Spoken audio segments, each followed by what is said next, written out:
Hello डोक्याला shot नका देऊ फॅमिली. तर नेहमीप्रमाणे मी आळस केलेला आहे की आल्यावर लगेच कालच्या एपिसोडचे रिव्ह्यूज काढायचं आणि व्हिडिओ पोस्ट करायचा.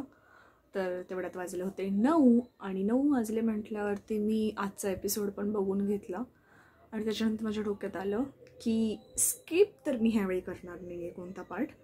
तर मी 2 एपिसोडचे रिव्ह्यूज आज देते. तर कालच्या एपिसोडबद्दल बोलाल तर कालच्या एपिसोडप्रमाणे निक्कीचं रिअल रूप बाहेर येताना दिसलंच आहे आपल्याला. त्याच्यामुळे निक्कीने वर्षाताईंशी चांगलाच पंगा घेतलेला आहे. तर स्टार्टिंगला जेव्हा एपिसोड म्हणजे स्टार्ट झाला होता तर तेव्हा मला वाटलं होतं की आत्ता निक्की आपल्या अंकिताला कोकण हाटेड गर्लला टार्गेट करणार आहे. पण तिने जास्त भाव दिला नाही, जोकवरती नेलं कोकण हाटेडने. त्याच्यामुळे ती नंतर टास्कमुळे चढत गेली ती वर्षाताईंवरती चढत गेली आणि कुठेतरी ते खूप डिसरिस्पेक्टफुल वाटत होतं त्यांच्याशी ज्या प्रकारे ती बोलत होती. आणि तुम्ही गेम खेळताय, सगळ्या गोष्टी मान्य आहेत, पण कुठेतरी वयाचा एक हे ठेवला पाहिजे. त्या सिनियर ॲक्टर आहेत, भले मी नाही म्हणते की गेममध्ये सगळे एका लेवलला असतात, पण तुम्ही कुठेतरी रिस्पेक्ट एक दिला पाहिजे आणि ॲज अ सिनियर ॲक्ट्रेस त्यांना तो मान दिला पाहिजे की गेम खेळताना पण तुमच्या लक्षात असलं पाहिजे की ॲटलिस्ट तुम्ही त्यांच्याशी कसं बोलताय. ती काही बोलत होती, म्हणजे तुम्ही ढेंगावरती करून बसलाय हे ते, आणि एकदम चीप लँग्वेज वापरत होती. तिच्याकडे बघून वाटलं नव्हतं की ती खरंच, हिंदीमध्ये आम्हाला वाटायचं की खरंच ही वेडी आहे, पण तिने खूप घाणेरडा गेम खेळला होता. आणि त्याच्यानंतर जसं आपण गेस केलं होतं त्याच्या प्रकारे गेममध्ये ग्रुप झालेले दिसत आहेत. त्याच्यामध्ये ओव्हर स्मार्ट लोक एका साईडला गेलेले आहेत आणि चांगल्या मनाचे किंवा साधेपणाने खेळणारी लोक एका साईडला पडलेली आहेत.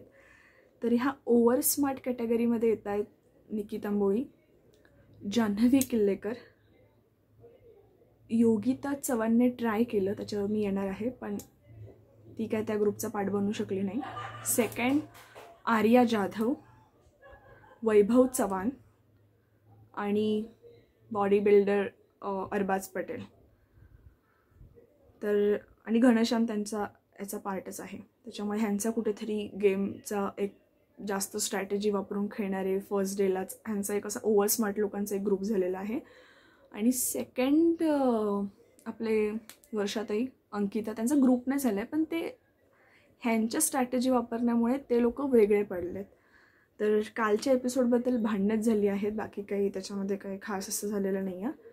तर त्याच्यामध्ये आपल्याला दोघांची भांडणं मिटवण्याला म्हणजे ट्राय करत होती अंकिता, पण तिला पण कुठेतरी ह्या लोकांनी भाव नाही दिला, तर तिने पण एका पॉईंटला येऊन सोडून दिलं.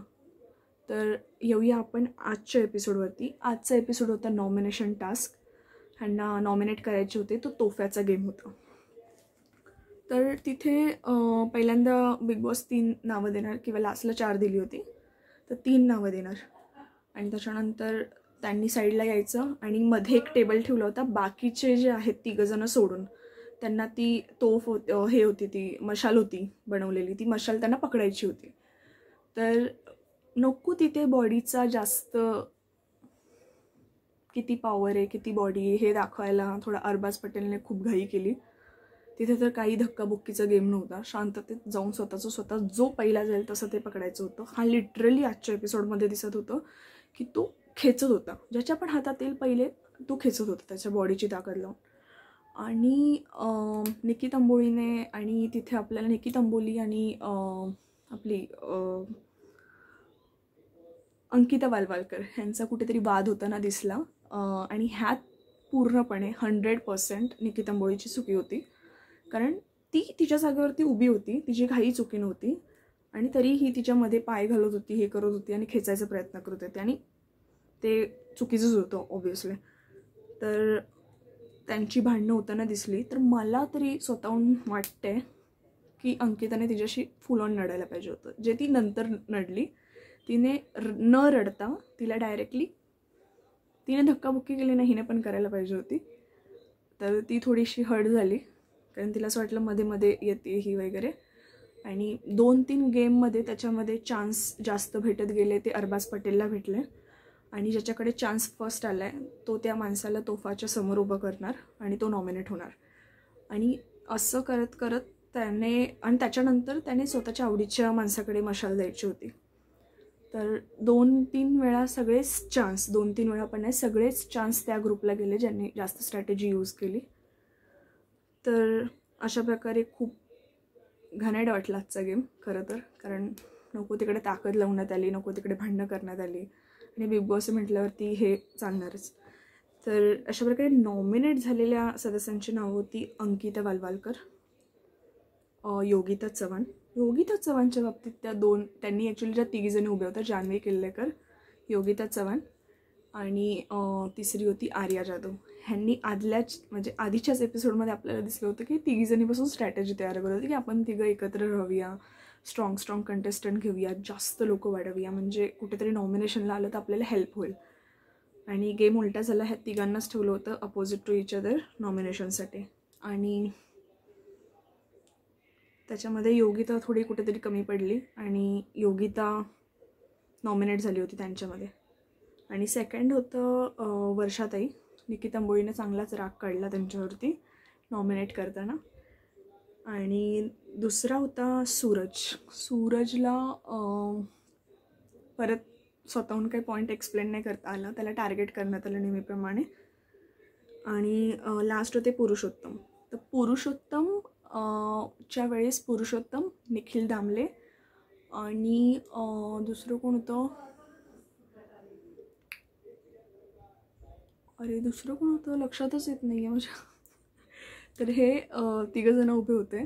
तर ह्या 3घांमध्ये ॲक्च्युली कुठेतरी ह्या 3घांच्या वेळेस पहिली मशाल हातात आली होती अरबाज पटेलने. नेहमीप्रमाणे त्याने जाऊन उचललं आणि त्याला जेव्हा चान्स विचारण्यात आलं तर तू कोणाला तरी वाचवतेस तर सरळ तुला सांगता आलं पाहिजे की हा कंटेस्टंट मला व्यवस्थित वाटतं तर मी ह्याला वाचवते.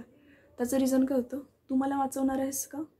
तो बोलला हां मी तुलाच वाचवणार आहे. आणि नंतर मग सेकंड उरलेले होते पुरुषोत्तम दादा. तर हा प्रत्येक वेळी म्हणजे जो अरबाज पटेल होता कोणाला पण नॉमिनेट करताना एकच रिझन देत होता की तुमचा गेम प्लॅन कळत नाही आहे, तुमची स्ट्रॅटेजी कळत नाही आहे. तिथे पुरुषोत्तम दादांनी खूप चांगला पॉईंट मांडला की हा गेम काय माझ्या स्ट्रॅटेजीज तुमच्याशी डिस्कस करणाऱ्याचा नाही आहे. आणि ते कुठेतरी बरोबर होतं की प्रत्येक वेळी तुम्ही असे रिझन देऊ शकत नाही आणि गेम प्लॅन जो असतो तो इंडिव्हिज्युअल असतो, त्याच्यामुळे तो तुझ्याशी डिस्कस का करेल. तर त्यांनी पुरुषोत्तम दादांना नॉमिनेट केलं. आणि नेक्स्ट राऊंडमध्ये होते सूरज आणि धनंजय पवार, हे दोघंजणं, धनंजय पवार, तर हे दोघंजणं नॉमिनेट झाले. आणि मी 2दा बघितलं ते मशाल उचलताना. धनंजय पवार ह्यांनी क्लिअरली दिसतं त्याच्यामध्ये की त्यांनी मशाल पहिली पकडली होती. एकदा ते लिटरली अरबाजने त्यांच्या हातातली ओढली आहे, सेकंड टाईम वैभव चव्हाणने त्यांच्या हातातली ओढली आणि तो लिटरली माणूस पोटावरती पडला आहे. तर हे कुठेतरी पहिल्याच दिवशी तुम्ही फिजिकल होत आहे, उगाच खेचलेलं, पहिला ज्याचा हात लागला ना त्याच्या हातात ती मशाल असावी, तुम्ही ती खेचून घेतली असा गेम नव्हता. तर ह्यांनी गेमचं पूर्ण फिजिकल तिकडे स्ट्रेंथ लावून तो गेमच पूर्ण त्या अरबाजने चेंज केला आहे. त्याच्यामुळे हे जे नॉमिनेट आहेत सगळेजणं, तर त्यातलं स्ट्रॉंग कंटेस्टंट वाईज बघायला गेलं अंकिता ओपन अप व्हायला लागली. आणि आज जी फर्स्ट टाईम भांडणं झालं त्याच्यानंतर सेकंड टाईम निकिता अंबोळीने जेव्हा त्रास द्यायला स्टार्ट केला तर आय एम विथ अंकिता वालवालकर. त्या दोघींच्या भांडणांमध्ये तिने चांगली स्वतःची साईड घेतली. सेकंड वर्षा उसगावकर. वर्षाताई खूप भारी खेळत आहेत, म्हणजे ज्या प्रकारे ती त्यांना पोक करते आणि हा आन्सर देत आहेत एकदम पॉझिटिव्ह वेने, तर त्या बरोबर खेळत आहेत. योगिता चव्हाण कुठेतरी कमी पडते. तिने आत्ता पण म्हणजे तिने स्वतःची बाजू मांडली तिने, पण तिने ज्या लोकांसोबत होती ती जान्हवी किल्लेकर किंवा आर्या जाधव, तिने त्यांचा ग्रुप सोडला पाहिजे असं मला पर्सनली वाटतं. तर योगिता चव्हाण कुठेतरी म्हणजे बोलण्याच्या ह्याच्यामध्ये कमी वाटते. आणि सूरज चव्हाण पण थोडा वीक वाटतो आहे मला, पण त्याला थोडंसं लँग्वेज माहिती नाही, पण त्याला समजून घेण्याचा प्रयत्न कोण करत नाही आहे आणि तो घाबरतो आहे कुठेतरी. पण तो माणूस भारी आहे सूरज चव्हाण. आणि पुरुषोत्तम दादा आज मला बोलताना दिसले त्यांचा पॉईंट मांडताना, आणि A to Z सगळे पॉईंट त्यांचे करेक्ट होते. आणि धनंजय पवारचा तर विषयच नाही, हा माणूस एंटरटेन पण करतो, सगळं करतो, तरी नॉमिनेशनमध्ये येतो आहे, डिसिजन मेकिंगच्या ह्याच्यामध्ये त्यांचं नाव येतं आहे. तर ह्या गोष्टी त्या कुठेतरी बॅकफुटला येऊन लेट गो करतात. त्याच्यामुळे होतं आहे का काय माहिती नाही, की त्यांना खूप असं ग्रँटेड घेतलेलं आहे. तर ह्या 6 नेम्सपैकी फॅन फॉलोअर्सच्या बेसिसवरती सूरज चव्हाणचे, धनंजय पवारचे आणि अंकिता वलवलकरचे थोडे फॅन फॉलोअर्स स्ट्रॉंग आहेत. त्याच्यामुळे मला डाऊट येतो आहे जे लोक घराच्या बाहेर येऊ शकतात. त्यांनी आता गेम पलटला ह्या 2 दिवसात तर माहिती नाही, लोकांची मतं बदलली तर त्याच्यामध्ये मला बाहेर जाण्याचे चान्सेस वाटत आहेत. पुरुषोत्तम दादा, योगिता चव्हाण आणि वर्षा उसगावकर. तर ह्या लोकांचे मला चान्सेस कमी म्हणजे जास्त वाटतात की हे लोक बाहेर जाऊ शकतात. आणि नाही जाऊ शकत अशी लोकं वाटतात मला अंकिता वलवलकर, धनंजय पवार आणि सूरज चव्हाण. म्हणजे नॉर्मल ओव्हरऑल त्यांचा फॅन बेस आणि ह्या सगळ्या गोष्टी वोटिंगच्या बेसिसवरती जर आपण बघितलं तर. आणि गेमच्या ह्याच्यानुसार अंकिता तर बाहेर नाही जाऊ शकत, वर्षा उसगावकरही नाही जाऊ शकत आणि धनंजय पवारही नाही जाऊ शकत. तर मग योगिता चव्हाण, सूरज चव्हाण आणि पुरुषोत्तम दादा ह्यांच्यामागे चान्सेस जास्त आहेत.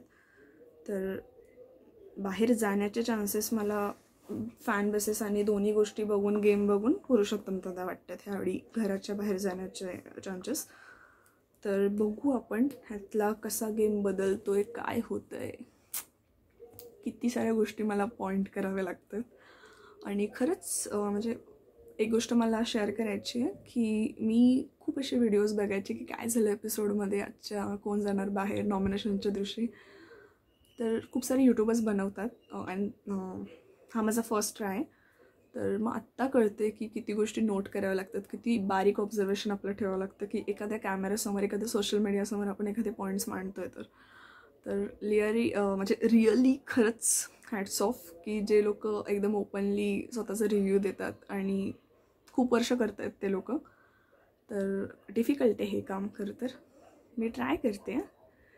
तर अशा प्रकारे माझा व्हिडिओ कसा वाटला आहे तुम्हाला, जर आवडला असेल तर नक्की लाईक करा, शेअर करा आणि सबस्क्राईब करा. डोक्याला शॉर्ट नका देऊ रे.